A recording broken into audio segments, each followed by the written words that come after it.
صوبہ ہزارہ کے نام پہ عوام کو بیوقوف بنانے کی کوشش. جب آپ اقتدار میں ہوتے ہیں, 5 سال آپ اقتدار میں وفاقی وزیر تھے, آپ کو صوبہ ہزارہ کا نام تک آپ کی زبان پہ صوبہ ہزارہ کا نام نہیں آیا.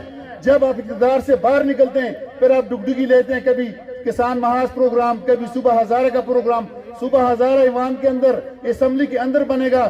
صوبائی اسمبلی سے جو قرارداد پاس ہوئی ہے اس میں بھی ایم پی اے سالم احمد کا نام اس وقت لکھا ہوا ہے, اور قومی اسمبلی میں جو قرارداد پاس ہوئی ہے اس میں بھی علی خان جدون اور سالم احمد کا نام لکھا ہوا ہے.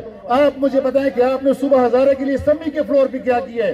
جب اسمبلی سے باہر ہوتے ہیں صوبہ ہزارہ صوبہ ہزارہ کراچی میں نہیں بنتا ہے, صوبہ ہزارہ قومی اسمبلی کے اندر پارلیمنٹ میں بنتا ہے.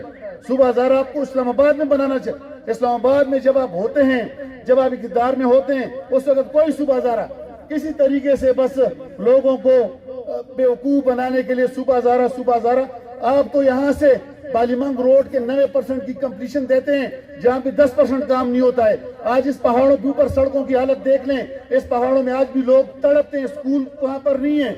اسکولوں کی حالت دیکھ لیں, ڈسپینسری کی آپ حالت دیکھ لیں, یہاں پہ کیا آپ نے کیا, اور پھر آپ جا کے آپ صوبہ ہزارہ بناتے ہیں.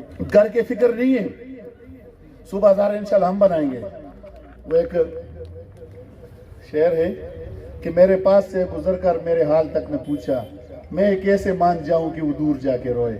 یہاں پہ ہم پانی کے لیے ترس رہے ہیں, یہاں پہ ہم بجلی کے لیے, آپ کراچی میں جا کے صوبہ ہزارہ بنا رہے ہیں. صوبہ ہزارہ آپ ادھر بنائیں, یہ آپ کی قوم یہاں بھی بیٹھی ہوئی ہے, ان کی سڑک بنائیں, ان کے لیے بجلی کا کام کریں, ان کے لیے اسکول کا اہتمام کریں.